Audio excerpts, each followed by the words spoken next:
Kapag may bagong kapitbahay, dadalan mo agad ng ulam o tutulungan mo sa pagbubuhat ng mga kagamitan. Ito ay tanda umano ng isang pakikisama sa mga bagong lipat. Ganito ang mga ugaling nakasanayan ng bawat Pilipino, ang pakikipagkapwa-tao. Magandang araw, Kuya Bari. Sumasa inyo ang kapayapaan at pagpapala. Binabati ko rin ang inyong mga tagapakinig at ang lahat ng mga bumubuo ng inyong programa.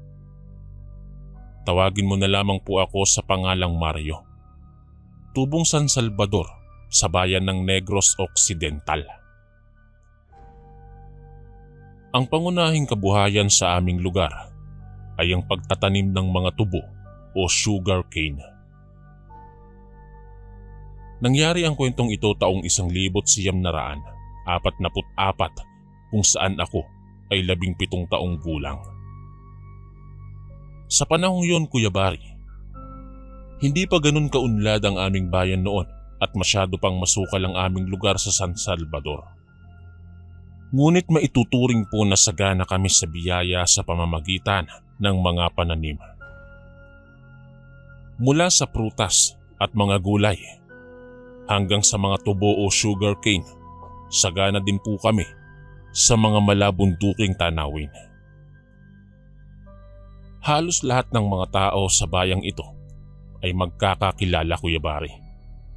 Kaya alam namin kung sino ang bagong salta sa aming bayan. Alam mo po, Kuya Bari, sa totoo lang, hindi talaga ako naniniwala sa mga kababalaghan. Sabi ko nga, puro lang naman kathang isip ang mga yan at wala pa naman akong nakikitang aswang o kahit anong maligno sa tanong buhay ko. Umuuwi pa nga ako ng 12:00 ng gabi para lang makakita ng mga aswang o kahit sinong maligno para lang mapatunayan kung totoo sila.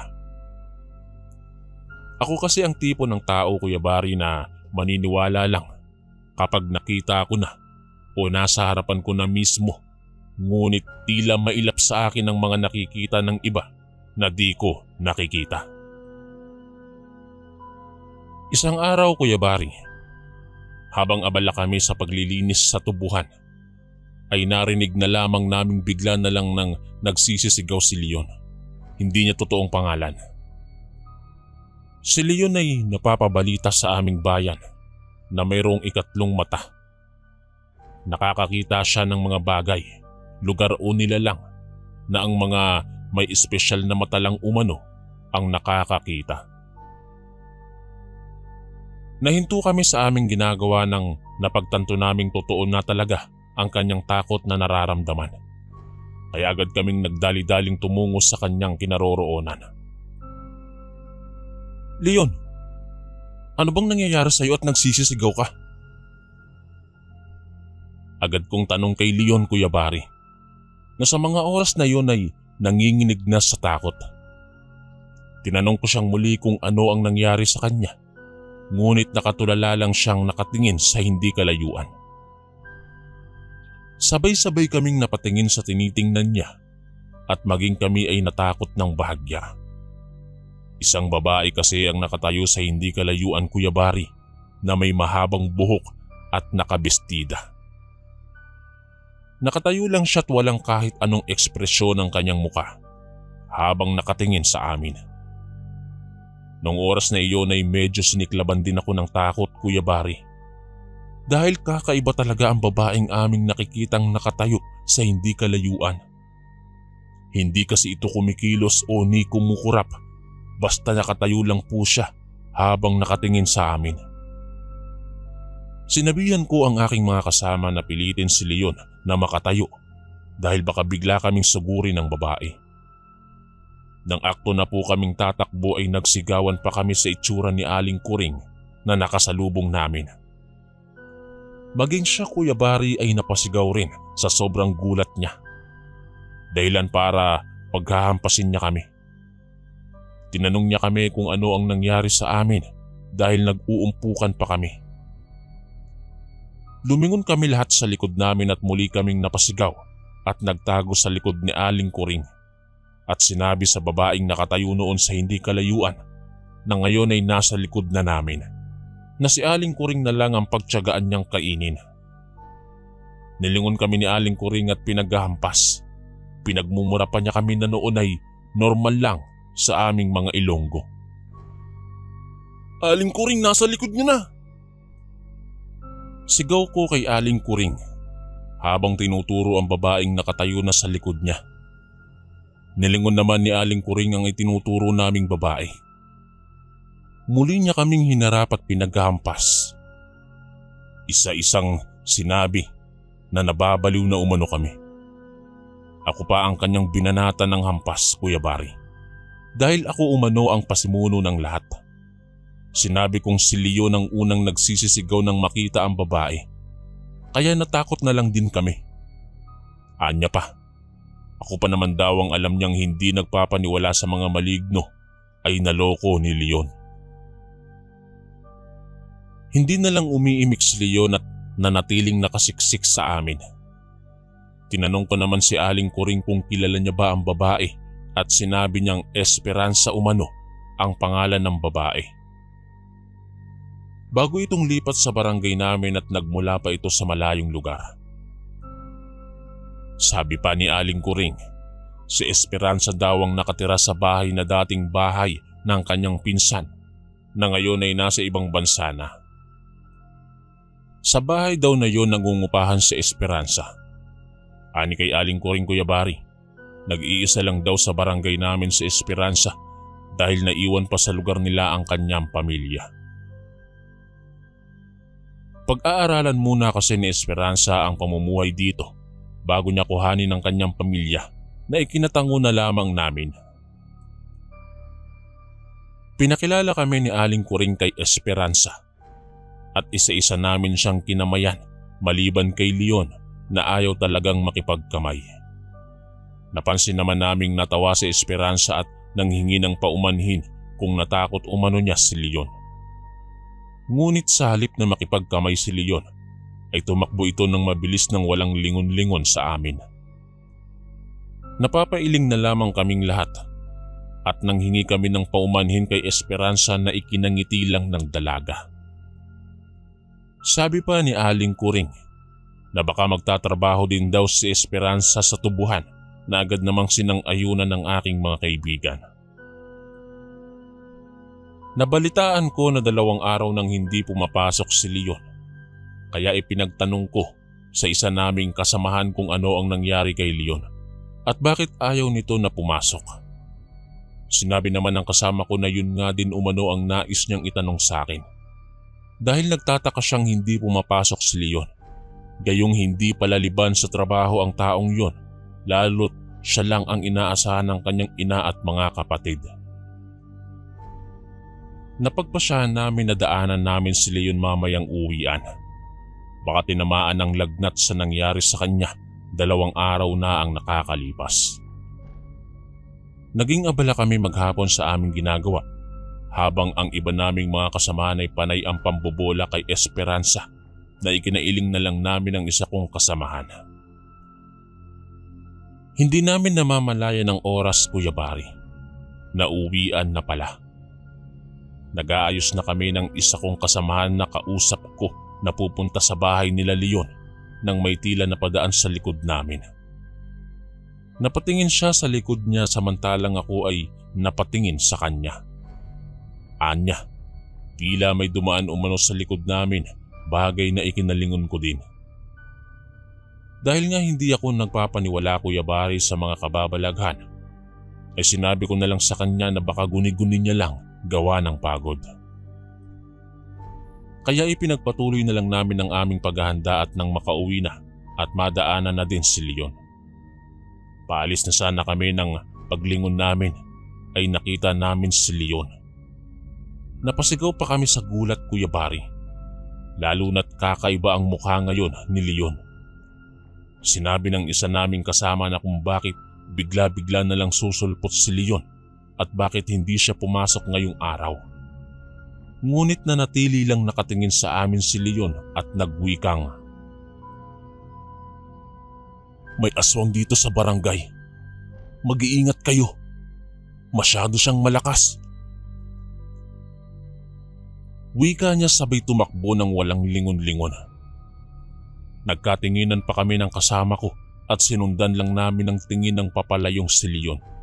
At napapailing na lamang ako dahil hindi ko maintindihan kung bakit masyadong nagpapaniwala si Leon sa mga kwentong bayan.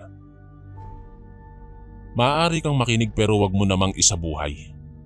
Ganyan ako kung mag-isip, Kuya Bari, na kailangang mabuhay tayo sa totoong mundo. Dahil ang mga aswang at mga ibang maligno para sa akin ay bunga lang ng malilikot na imahinasyon ng mga matatanda. Para sa akin noon, Kuya Bari, ang mga matatanda talaga ang pasimuno ng mga kwentong ganyan. Nasa kanila ang mga talento ng isang pagiging manunulat kasi ang bilis nilang makabuo ng kwento. Napapailing na lang ako, Kuya Bari, habang pauwi kami ng kasama ko. Pinag-uusapan pa namin si Leon na kung bakit ganoon na lamang ang kanyang itsura. Masyado kasi itong matamlay at namumutla. Nang lalalim pa ang mga mata na para bang galing sa puyat. At higit sa lahat ay nangayayat ito. Ngunit, Kuya Bari, totoo nga ang kasabihang huwag mong susubukin ang pagkakataon na subukin ang iyong paniniwala. Dahil sa araw na din na yun, Kuya Bari, ay sinubok ang aking paniniwala. Dahil pagdating ko sa aming bahay, ay agad kong ikinuwento sa aking magulang na nagpunta si Leon sa tubuhan at nagulat kami sa mukha niya. Sabi ko, napakaputla niya't nangayayat na. Hindi ko mawari ang itsura ng anyo niya. Nagkatinginan ng aking mga magulang at tinanong kung hindi ko pa ba umano alam ang nangyari. Napatingin ako sa kanila at kinabahan dahil sa reaksyon ng kanilang mga muka. Tinanong ko sila kung ano ang nangyari na hindi ko alam. Napabuntong hininga ang aking ina't sinabi sa akin na si Leon ay wala na. Halos siklaban ako ng takot, Kuya Bari. Ang tagal iproseso ng utak ko kung ano ang ibig sabihin ng aking ina na wala na si Leon. Nang medyo makabawi na ako ay tinanong ko muli si ina sa kung ano ang kanyang ibig sabihin na wala na si Leon. Anya, imposibleng makita ko si Leon dahil kaninang tanghali ay namatay umano ito. Halos lumuwa ang mata ko sa narinig ko buhat kay ina.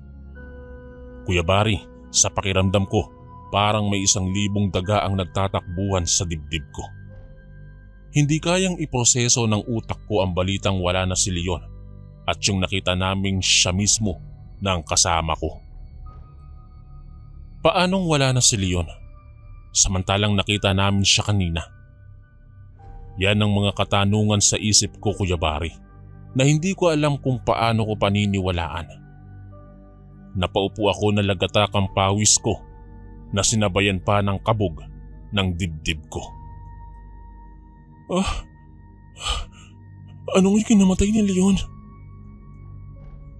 Tanging sambit ko habang parang wala sa sarili. Ayon sa aking ina, inaswang daw si Leon. Balak umano ng aswang na yang gawin si Leon, ngunit talagang lumaban ng kawawang kaibigan namin. Nangayayat daw si Leon at hindi tinatantana ng aswang hanggat hindi namamatay. 2 araw umanong nagkasakit at nagsusuka si Leon. Hindi daw malaman ng pamilya kung ano ang nangyari. Pag-uwi daw niya nung isang araw na takot ay nilagnat umano ito't kinagabihan ay nagsusuka na. Akala nila'y sinamaan lang ng katawan si Leon kaya pinagpahinga lang ito ng kanyang ina. Ngunit 2 araw pa lang na nakaratay si Leon sa higaan ay napansin ng kanyang ina ang pagbagsak ng katawan nito at madalas daw nilang nakikita o naririnig na palaging nagsasabi na hindi siya sasama. At kung minsang lapitan siya ng ina para pakainin ay madalas nitong sinasabi na pag namatay umano siya kakainin na siya ng babae. Nagpasya ang ina ni Leon na ipaalbularyo nila ito. Ngunit huli na daw Kuya Bari. Dahil nakuha na umano si Leon ng aswang na may lahing gabunan. Natawa pa ako sa sinabi ni ina.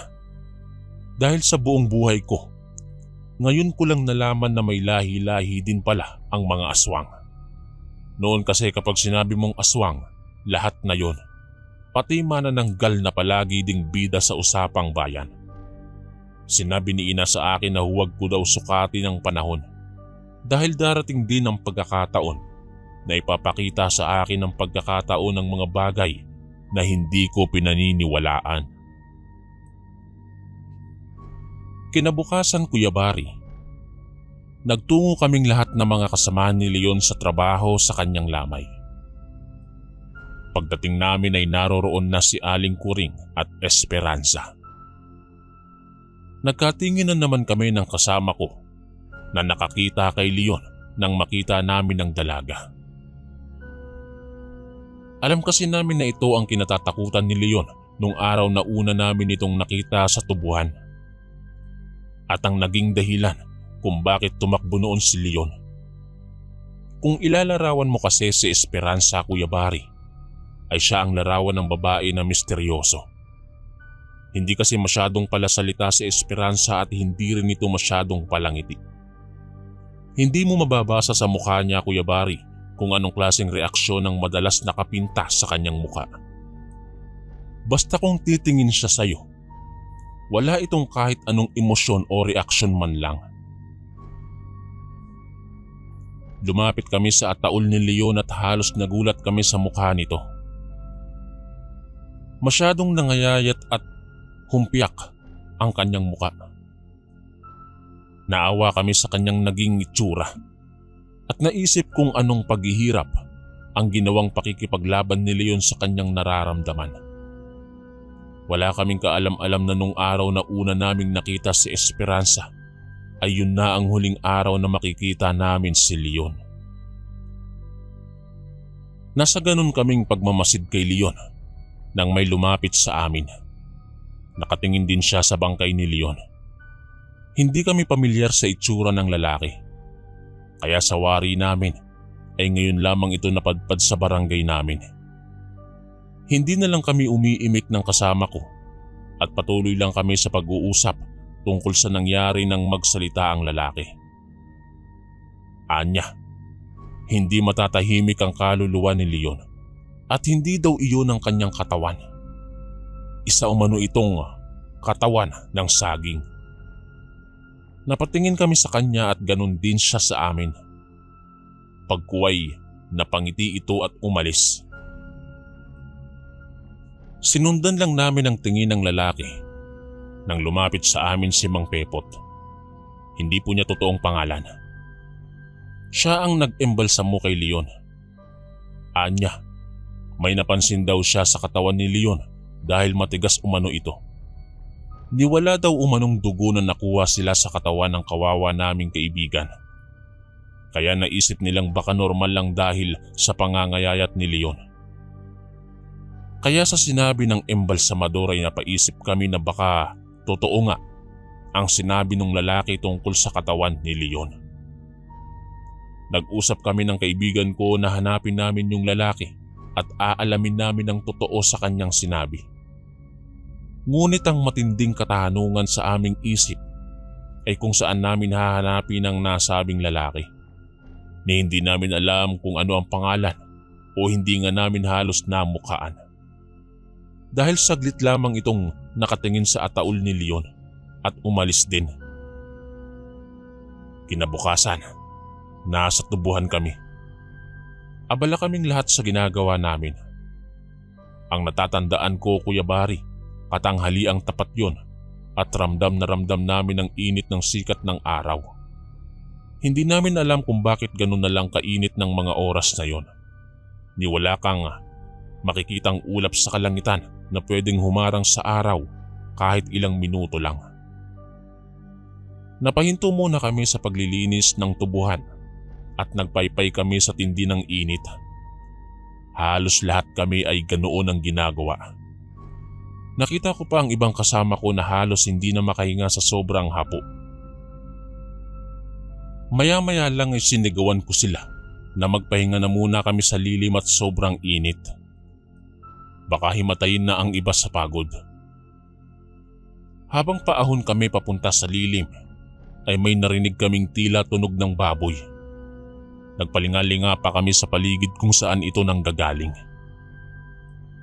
Natatanaw namin ang iba naming kasamahan na nasa lilim na ng punong kahoy na nasa gilid ng irigasyon. Habang papunta kami sa mga kasamahan namin ay kitang-kita namin kung paano sila araruhin ng baboy ramo.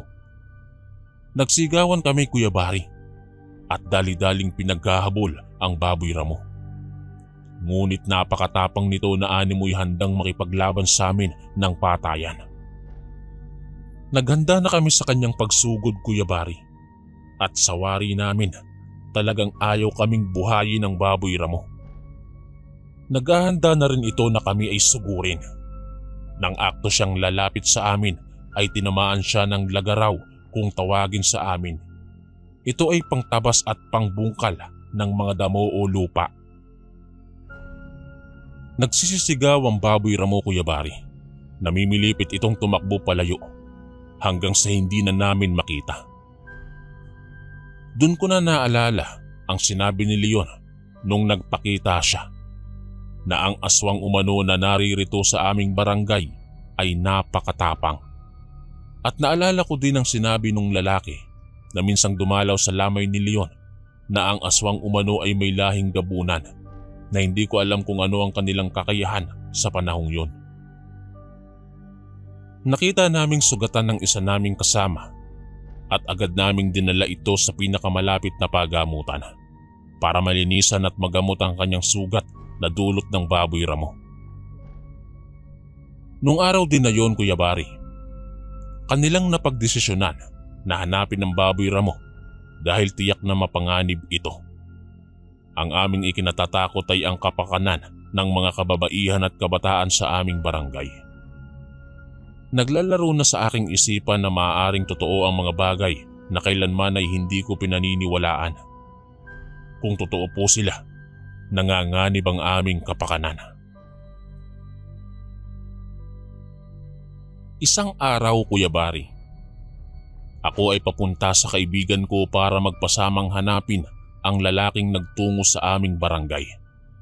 Sapagkat simula nung nagpakita siya'y naging laganap ang kababalaghan sa aming barangay. Siya lang naman ang bagong salta noon. Habang naglalakad ako'y nakasalubong ko sa Esperanza na tila may iniindang sakit sa katawan dahil napakabagal nitong kumilos. Nang magkalapit po kami ay binati ko siya na agad naman niyang ikinatingin sa akin. Tinanong ko siya kung ano ang nangyari sa kanya at tila may iniinda siyang sakit sa katawan. Ngunit sa halip na sagutin ako ay isang nakakakilabot na ngiti ang kanyang tugon tsaka diretsong naglakad. Napakunot pa ang noo ko nung oras na yon, Kuya Bari, dahil sa inakto ni Esperanza. Minsan, parang gusto ko nang paniwalaan ang sinabi ni Leon nung una naming makita si Esperanza na isa itong aswang. Nang makarating ako sa bahay ng kaibigan ko, ay naabutan ko siyang nagsusuka. Kaya dali-dali kong tinulungan ang aking kaibigan. Tinanong ko siya kung ano ang nangyari. Anya, hindi daw niya alam basta nagsusuka na lamang siya at sumasakit ang kanyang tiyan. Sinabi niya sa akin na katatapos lang nilang mag-usap ni Esperanza at nagtatanong ito kung kukuha na ba umano siya ng kanilang sahod dahil sasabay ito sa pagkuhat uuwi umano ito sa kanilang probinsya para ihatid sa pamilya ang pera. Sa panahon kasi noon, Kuya Bari, hindi pa uso ang mga pera padala. Kapag sahod, ikaw talaga ang uuwi sa lugar ninyo at ihahatid sa pamilya ang sahod mo. Hindi katulad ngayon na kahit madalang ka lang umuwi ay ayos lang dahil pwede mo na ipadala ang sahod mo. Nataranta ako, Kuya Bari, nang muling nagsuka ang aking kaibigan. na puro tubig lang at walang kahit anong halo. Nanamlay na rin po siya't nanghihina na dahil sa pagsusuka. Inaya ko na siyang magtungo kami sa albularyo na gumamot kay Leon noon. Hindi ko nga alam kung totoo nga ba itong albularyo dahil hindi naman niya napagaling si Leon noon. Pinilit ko siyang tumayo't aalis kami. Mainam nga lang at dumating ang kanyang mga magulang at kapatid. Nataranta pa ang mga ito nang makita ang kalagayan ng kaibigan ko. Sinabi ko sa kanila na naabutan ko ng ganito ang kaibigan ko, kaya naisipan kong isugod na ito sa albularyo. Agad naman akong tinulungan nila upang madala na ang kanilang anak. Nang makarating kami, Kuya Bari, sa albularyo, agad naman silang tumayo ng albularyo na si Mang Luis, hindi totoong pangalan, upang tulungan kami. Sinuri agad ni Mang Luis ang kaibigan ko't napapadyos ko po, Kuya Bari. Tinanong ko po siya kung ano ang problema at ganun na lamang ang kanyang reaksyon. Sabi niya, inaswang ang aking kaibigan at balak nitong siyang gawin o di naman kaya'y gawing pagkain. Nagkatinginan kami ng pamilya ng kaibigan ko. Dala ang kaba sa aming mga dibdib na baka maulit ang nangyari kay Leon sa kaibigan ko. Ayon pa sa albularyo na si Mang Luis, malakas umano ang aswang na nais yumanggaw sa kaibigan ko. Hindi ito basta-bastang aswang lang na naririnig namin sa lugar na yun. Kakaiba ang lahi ng aswang na ito at isa ito sa pinakamalakas na lahi ng mga aswang. Kaya kailangan na magamot agad ang kaibigan ko dahil balak na ng aswang na dukutin ito't papalitan ng puno ng saging. Katulad ng ginawa nila sa kaibigan niyong si Leon. Wika ng isang lalaki na naroon sa bahay ng albularyo. Tsaka ko lang naisip ulit na ito pala ang lalaking aking hinahanap. Agad ko siyang dinambahan, Kuya Bari. Hawak-hawak ko siya sa kanyang damit. Nagtaas pa siya ng kamay na tila ba ayaw lumaban. Ngunit ako, desidido akong siya'y saktan. Inawat ako ni Mang Luis at ng ama ng kaibigan ko. Sinabi ko pang ang lalaking iyon ang pumatay kay Leon. Dahil simula nung napadaan siya'y sunod-sunod na ang kaganapan at mga kababalaghan. Natigilan lamang ako, Kuya Bari, nang kanyang sabihin na ang aking mga matay huwad. Dahil wala akong kakayahang makita ang pagkakaiba ng tao sa aswang.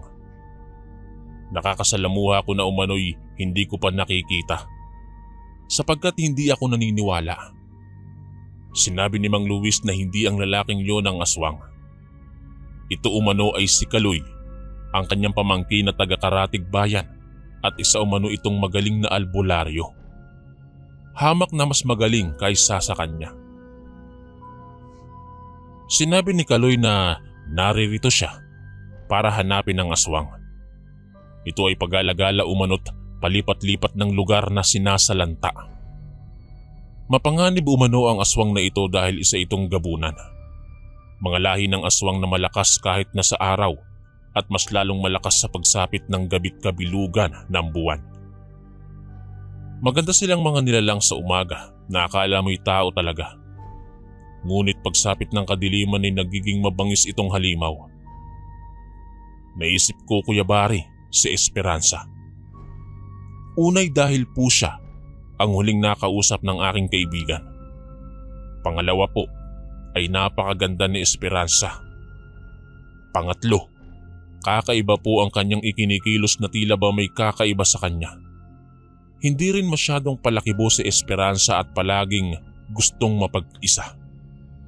Kaya madalas din siyang pag-usapan noon ng aming mga kasamaang babae sa tubuhan na hindi umano nakikihalubilo sa kanila si Esperanza na akala mo'y aswang. Naputol ang aking pagmumuni-muni nang sabihin ng albularyo na sunduin ng aking magulang at kapatid dahil tiyak na nanganganib ito. Baka ako na marahil umano ang isusunod ng aswang na gabunan. Sa sinabi ng albularyo, Kuya Bari, halos nag-akyatan ng lahat ng kilabot ko sa katawan nang marinig ang sinabi ng albularyo. Nataranta ako, Kuya Bari, ni hindi ko nga alam kung saan ako pupunta. Naisip ko ang pamilya kong baka kung ano na ang nangyari sa kanila. Ani Kaloy, sasamahan niya ako dahil baka balikan ako ng aswang. Umalis na agad kami para sunduin ang aking pamilya. At alam niyo ba, Kuya Bari, halos ayaw nang lumapat ang aking mga paa sa lupa dahil sa takot na nararamdaman ko. Sa tanang buhay ko, Kuya Bari, ngayon lamang ako nakaramdam ng takot. Kahit pa may pagdadalawang isip pa rin sa akin kung totoo ba sila, ay nakakaramdam pa rin ako ng takot. Pagdating namin sa bahay, Kuya Bari, nakikita ko ang aking pamilya na palabas. Tinanong ko sila kung saan sila pupunta. Nila, may nagsabi umano sa kanila na pupunta sa bahay ng albularyo. Dahil ang sabi ay isinugod umano ako doon. Sinabi kong umuwi ako para sunduin sila dahil iyon ang sabi ni Mang Luis. Tinanong pa nila kung ano ang dahilan. Sinabi ko na lamang na malalaman nila pagdating sa bahay ni Mang Luis. Dali-dali kaming bumalik sa bahay ni Mang Luis at naabutan naming maayos na ang kaibigan ko't nakaupo na. May iba pa siyang mga kasama maliban sa pamilya ng kaibigan ko. Ani Mang Luis, grupo umano ito ng albularyo. Naparito sila para tugisin ng mga aswang. Ipinaliwanag ng albularyo na kung sino man ang kasama ni Leon ay iisa-isahin ng aswang. Dahil ito umano ang nakakaalam kung sino ang aswang dahil sinabi umano ni Leon. Nagkatinginan kami ng kaibigan ko. Wala naman akong maalalang may sinabi si Leon sa amin. Maliban lang nung nagpakita siya at sinabi na matapang daw ang aswang, Kuya Bari. Hindi ko alam kung pinaglalaruan lamang ako ng mga albularyo. Ngunit sa araw na ito, dito talaga nasubok ang aking paniniwala. Sumapit ang gabi, Kuya Bari. Nakikimatsyag kami kasama ang pamilya ko at ang pamilya ng kaibigan ko.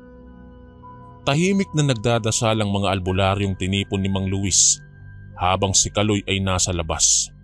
Nakatayo at may dalang latigo na hindi ko alam kung saan gawa. Tinanong ko si Mang Luis kung hindi ba mapanganib para kay Kaloy na mag-isa lang sa labas kung totoo ngang malakas ang aswang. Ani Mang Luis na hindi umano nag-iisa si Kaloy na aking ikinalito. Napaigtad kami, Kuya Bari, nang umalulong ang aso sa kung saan. Mga alulong na nagdudulot ng kilabot sa buo mong pagkatao. Nagtayuan lang ang balahibo ko nang magsalita si Mang Luis na naririto na sila. Hindi ko alam kung sino ang kanilang tinutukoy na naririto na. Nung gabi ding iyon, bumuhos ang napakalakas na ulan. Hindi ko alam ba't umulan gayong napakaganda ng panahon. Ang mga albularyong kasama namin ay nagpatuloy sa pagdarasal. Hindi ko alam paano ko isasalaysay, Kuya Bari. Alam ko na marami ang hindi maniniwala lalo na sa panahon ngayon. Ngunit tulad nga po ng sinabi ko na ako rin ay taong hindi nagpapaniwala sa mga kababalaghan tulad ng mga aswang. Ngunit sinukat ng panahon ang aking paniniwala. Ayon kay Mang Luis, matagal nang pinaghahanap ng grupo nila Kaloy ang mga aswang na ito. Nagsanay sila ng ilang taon para mahasa ang kakayahan nilang labanan ng mga aswang. Ang kanilang mga kagamitan ay dinasalan pa ng albularyo at sila rin mismo ang gumawa. Lalo na ang mahabang latigot itak ni Kaloy ay may mga orasyon ng iba't ibang malalakas na albularyo sa buong Visayas. Anya pa, si Kaloy ay biktima ng aswang. Ang kanyang ina't isang kapatid ay pinatay ng aswang, kaya naman sukdulan ng kagustuhan niyang makapaghiganti sa mga nilalang na ito. Nagulat ako, Kuya Bari. Nang kumidlat ay nakita ko ang higit sa 10 tao na haharapin ni Kaloy. O baka mainam kong sabihin kong aswang. Normal naman ang kanilang muka, maliban sa sabog-sabog ang kanilang mga buhok. Hindi ko maaninag ang kanilang muka dahil sa kadiliman na namamayani sa kapaligiran gawa ng ulan. Nais ko sanang makita noon Kuya Bari kung naroroon sa Esperanza, sapagkat isa siya sa mga pinanghihinalaan kong pumatay sa aking kaibigang si Leon. Ngunit hindi ko talaga maaninag. Tumila ang ulan Kuya Bari at sumilip ng dahan-dahan ang sinag ng buwan. Nakita kong tila nagsisinghot na ang mga taong kaharap nila Kaloy at biglang parang lumakas. 6 ang luwis, ang buwan ng kalakasan ng mga ganoong nilalang. Kaya nag-iiba ang kanilang kilos gawa ng enerhiyang nagmumula sa buwan. Umalulong ang aso na nagdudulot ng kilabot sa aking katawan. Nag-iyakan naman ang aking mga kapatid na nakababata at ang kapatid ng kaibigan kong balak kuhanin ng mga aswang dahil sa takot. Sinabihan sila ni Mang Luis na sila ay huwag umiyak. Manahimik lamang dahil ligtas kami sa kanyang tahanan. Nagulat na lamang kami nang biglang parang may naghihiyaw at sumilip ako sa bintana at laking gulat ko Kuya Bari nang makita ko na si Kaloy ay pinaghahampas niya ang mga taong nagmistula ng mga nakakatakot. Nabahala ako kay Kaloy sapagkat akala ko ay nag-iisa lang siya. Ngunit sa kalagitnaan ng kanyang paghahagupit sa mga nilalang ay may lumabas na sobra sa 5 tao. Hindi ko alam kung babae ba sila o lalaki. Napalingon ako kay Mang Luis nang marinig ko ang kanyang sinasabi.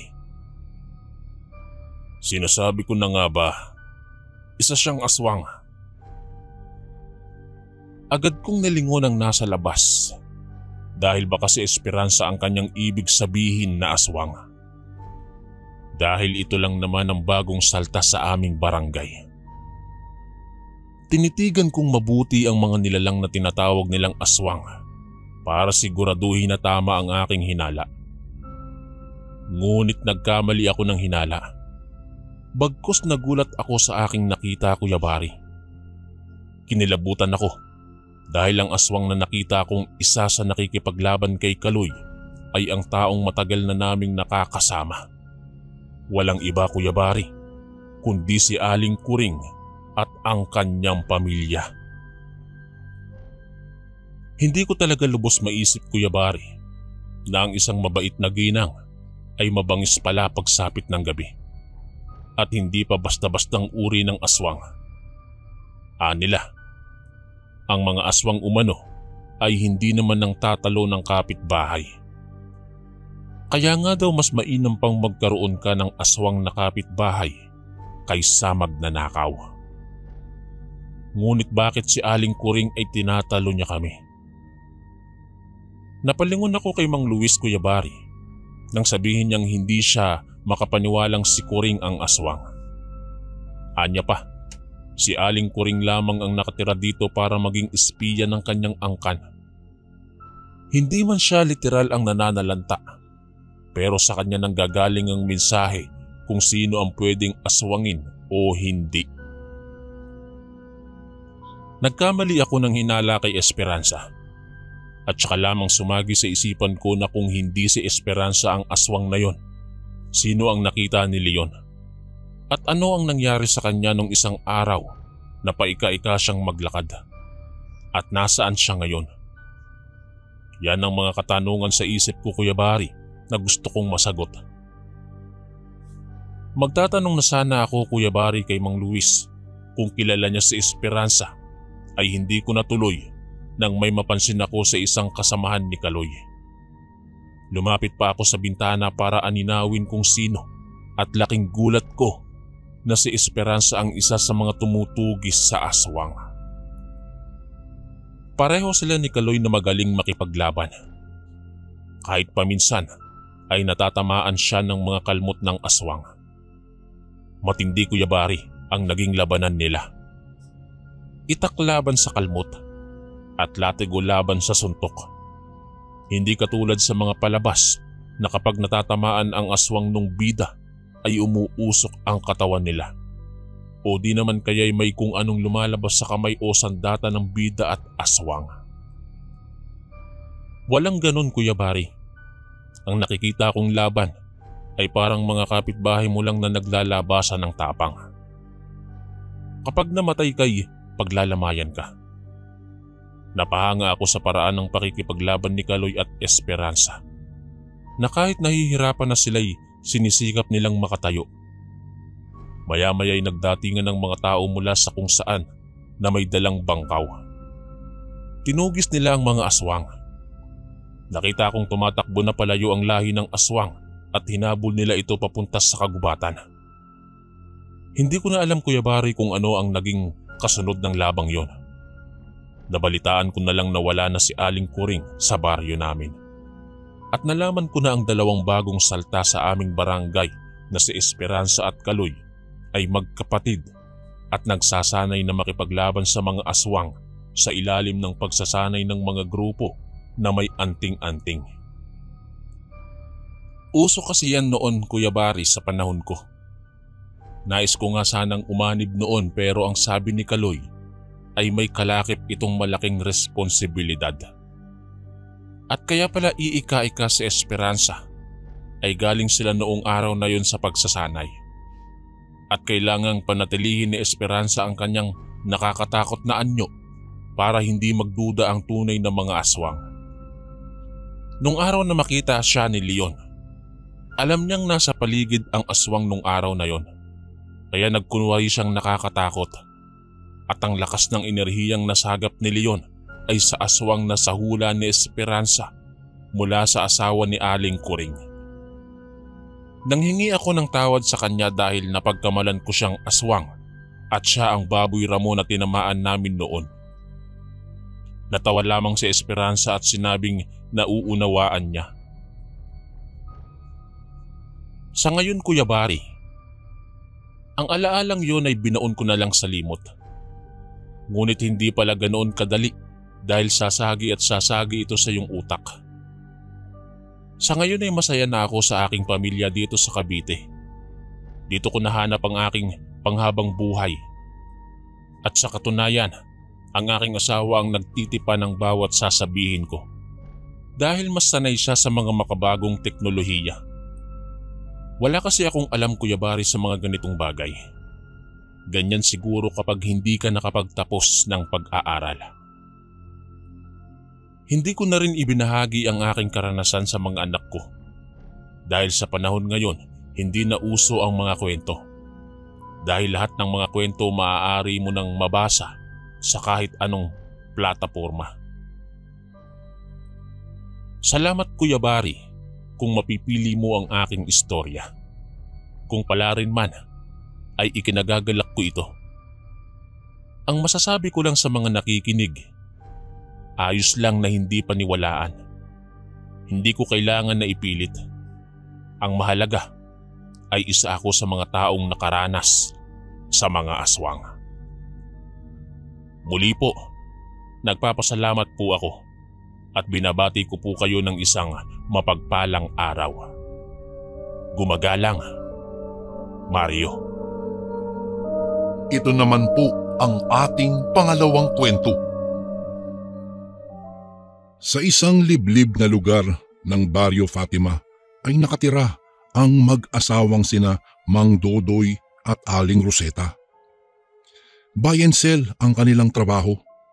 Bumibili sila ng baboy at ibinebenta rin nila ang karne nito doon sa palengke. Isang araw, maagang umalis ang mag-asawa, sakay ang kanilang tricycle upang maghanap ng baboy para ibenta muli ang karne nito doon nga sa nasabing palengke. Madilim-dilim pa ang kapaligiran at binagtas nila ang daan upang makahanap agad sila ng baboy. Habang sila ay bumabaybay sa daan, may nadaanan silang isang tao at hila-hila nito ang isang malaking baboy gamit ang isang lubid na gawa sa uway. Pilit nitong hinihila ang baboy dahil ayaw nitong gumalaw at nakaupo lamang ito, kaya ang ginawa ng matanda ay pinalo niya ito sa likod upang tumayo at maglakad. Subalit mga ilang minuto ay uupo na naman ito, kaya pinalo na naman muli ng matanda. Paulit-ulit na ganoon ang ginagawa ng matanda, kaya naawa ang mag-asawa at huminto ito upang kausapin siya. "Tay, kawawa naman ang baboy. Baka napapagod na yan sa kakalakad kaya umuupo na. Siguro gusto rin niyang magpahinga." Sambit ni Mang Dodoy sa matanda. "Huwag kayong makialam. Ang baboy na ito ay ibebenta ko, kaya nagmamadali ako." Sigaw ng matanda. "Tay, teka muna. Kami na lang ang bibili ng baboy mo. Tamang-tama kasi, naghahanap kami ng baboy para pambenta." Tugon ni Aling Roseta dahil nakikita naman niya na mataba at malaman ng baboy na hinihila ng matanda.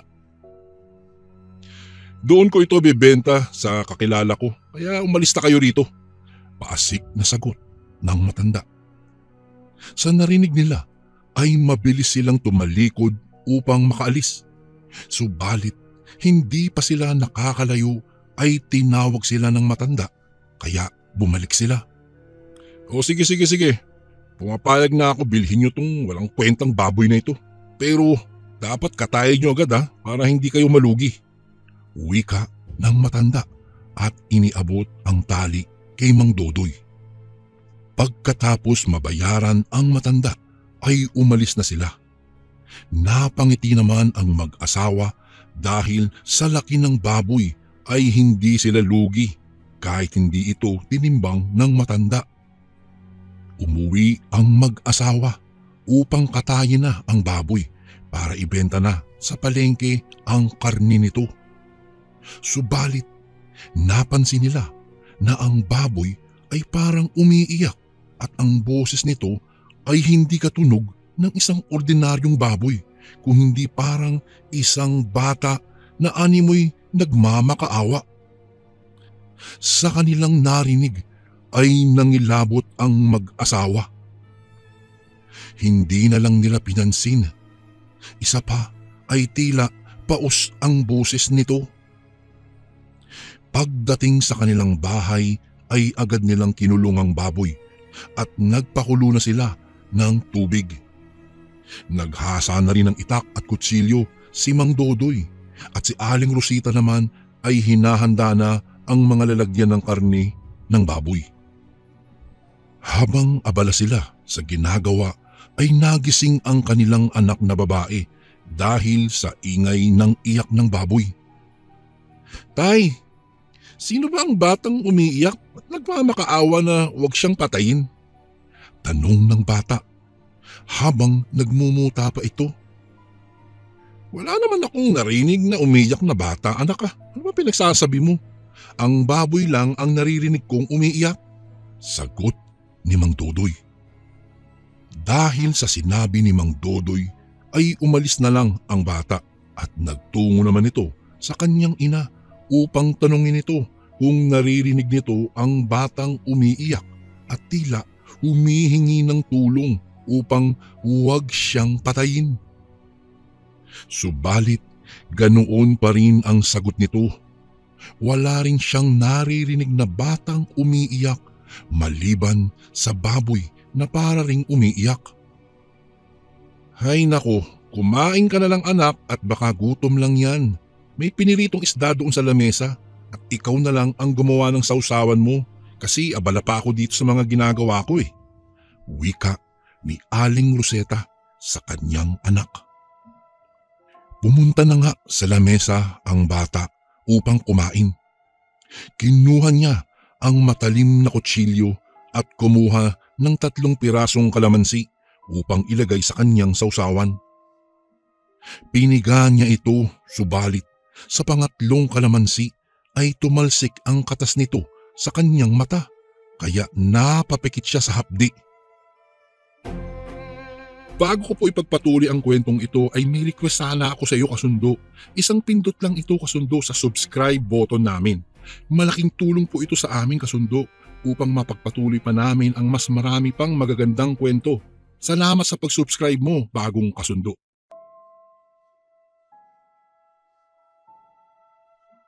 Nagmamadali siyang lumabas ng bahay upang maghilamos.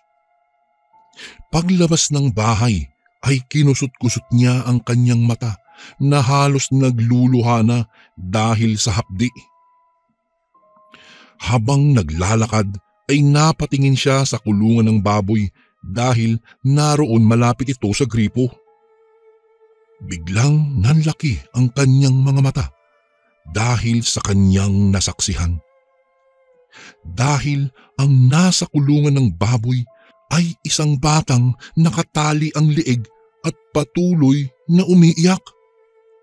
Humihingi ito ng tulong habang nakaharap ito sa kanya. Sinagilan siya ng gulat at takot, dahilan upang mapasigaw siya ng malakas. Nagmamadali namang pinuntahan ng mag-asawa ang kanilang anak upang tignan kung napaano ito.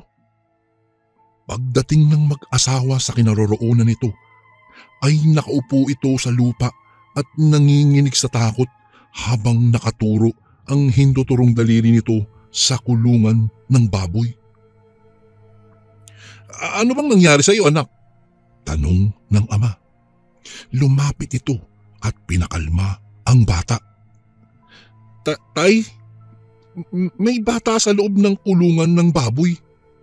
Nauutal na tugon ng bata. Nanginginig ito sa matinding takot. Pagtingin ng mag-asawa ay wala naman silang nakitang bata maliban sa baboy na umiiyak.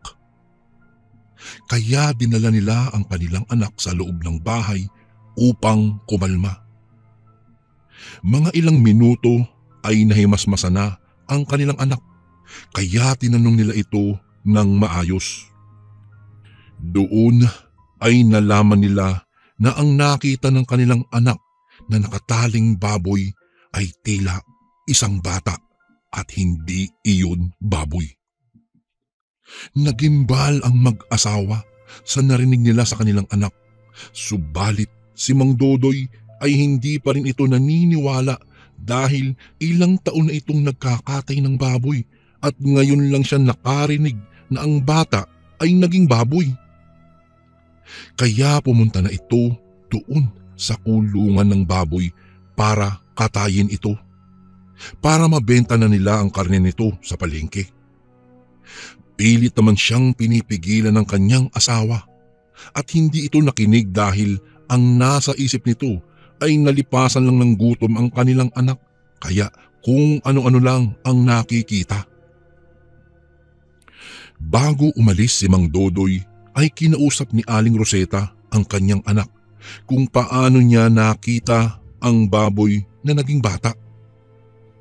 Doon nalaman ni Aling Roseta na ang kalamansi ang dahilan kung bakit iyon ang nakita nito dahil tumalsik ang katas nito sa kanyang mga mata.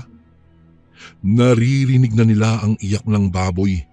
Handa na itong katayin ni Mang Dodoy dahil nakatali na ang 4 na paa nito. Biglang tumayo si Aling Roseta at kumuha ng ilang pirasong kalamansi at hinati nito sa 2 at piniga ang katas nito at nilagay sa baso.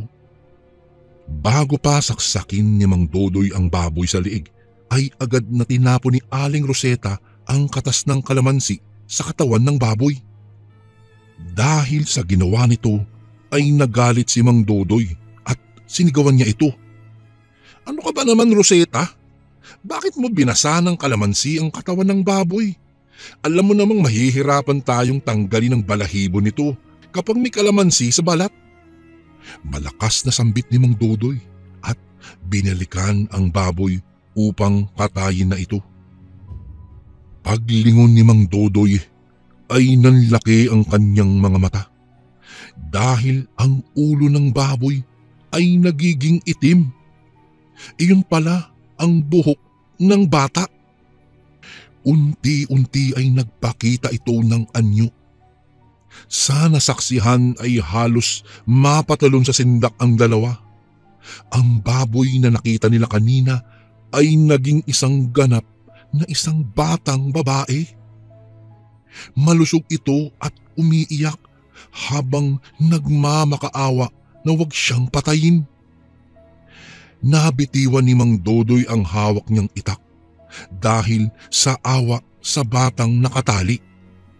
Naku Dodoy, ang matandang iyon, malamang isa siyang aswang o mangkukulam.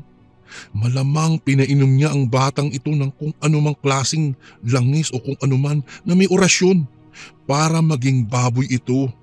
Para siguro kainin nila at walang makakaalam na isang itong tao. Biglang sambit ni Aling Roseta dahil naalala niya ang sinabi ng kanyang ama na kaya rin ng mga aswang baguhin ang anyo ng kanilang mga biktima upang maging hayop ding tulad nila.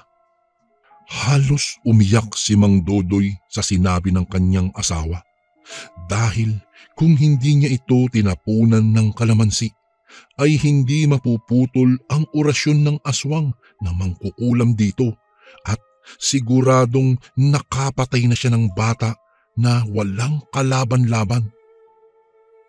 Dahil ang batang ito ay naging biktima ng isang aswang na mangkukulam at sabik sa laman ng tao.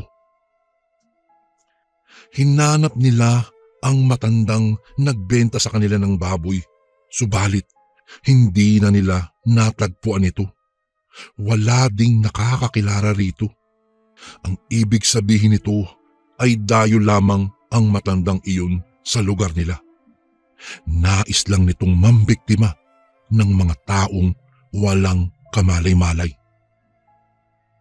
Hindi rin nagtagal ay natagpuan nila ang mga magulang ng bata na mahigit 2 araw nang naghahanap sa kanilang anak. Naging isang aral sa mag-asawa ang huwag bumili sa hindi nila kakilala. Isang karanasan na hindi na nila malilimutan magpakailanman. And again, maraming salamat po mga kasundo. Don't forget to subscribe and i-click nyo lang po yung bell na button para updated po kayo sa mga upcoming videos namin na paparating. Maraming salamat po ulit. God bless and ingat po lagi dyan. Ito po si Kuya Bari at ako ang Sundo.